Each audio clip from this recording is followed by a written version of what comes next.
Hola, mi nombre es León Tripp y les voy a hablar acerca de la matriz de comunicaciones.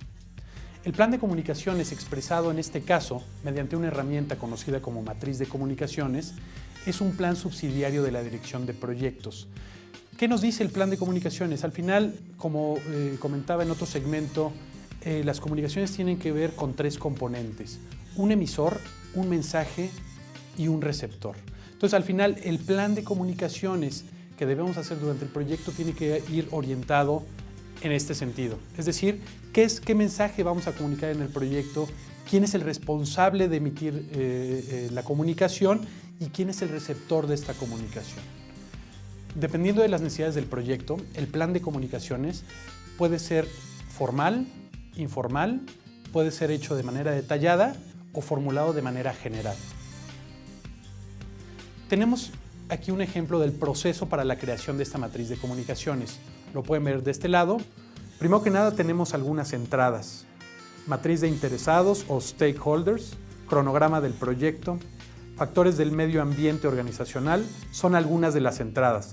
Después las técnicas para elaborar esta matriz, que son el análisis de requerimientos, de comunicaciones, y por último la salida es nuestra matriz de comunicaciones. Algunas características de la matriz de comunicaciones. Primero que nada, debe ser emitida por la gerencia del proyecto y avalada por la PMO.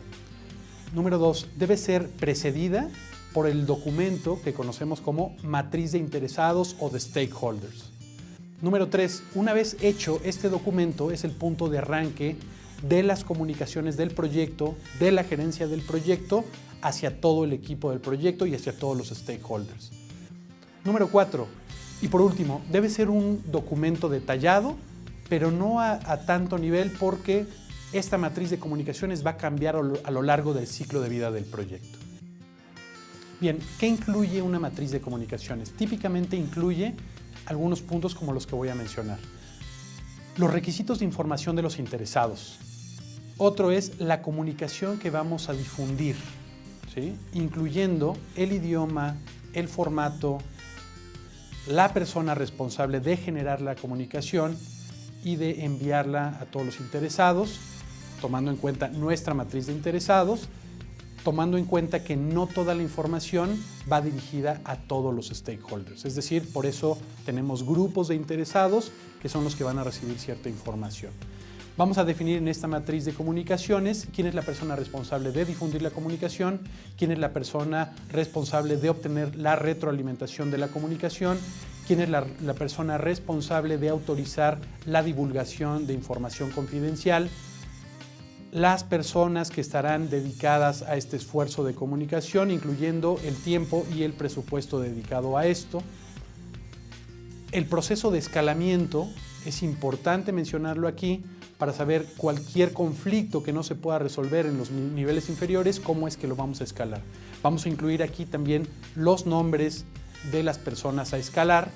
Vamos a incluir aquí cualquier política, cualquier legislación, ya sea del país donde estamos trabajando, de la organización, que simplemente lo que van a hacer es restringir nuestro plan de comunicación. Este es un input muy importante que vamos a tomar en cuenta para la elaboración de esta matriz de comunicaciones.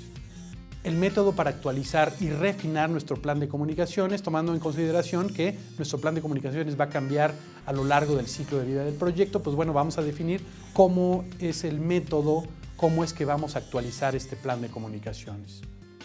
Un glosario con la terminología común, y también vamos a incluir los diagramas de flujo y los flujos de trabajo por los cuales se difunde la comunicación del proyecto hacia la organización y hacia todos los stakeholders.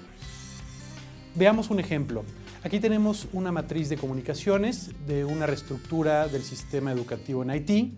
Aquí lo podemos ver y tenemos primero que nada una columna de item o el identificador de la comunicación que vamos a generar. Lo podemos ver en la primera columna. Después tenemos la información que vamos a comunicar, es decir, qué vamos a comunicar. Eso lo vamos a plasmar, lo vamos a describir aquí en esta segunda columna. Después tenemos otra columna que tenemos que especificar la razón, el motivo, por qué estamos emitiendo esta comunicación, para quién va a ser útil, ¿sí? Después tenemos otra columna donde está el remitente y el destinatario.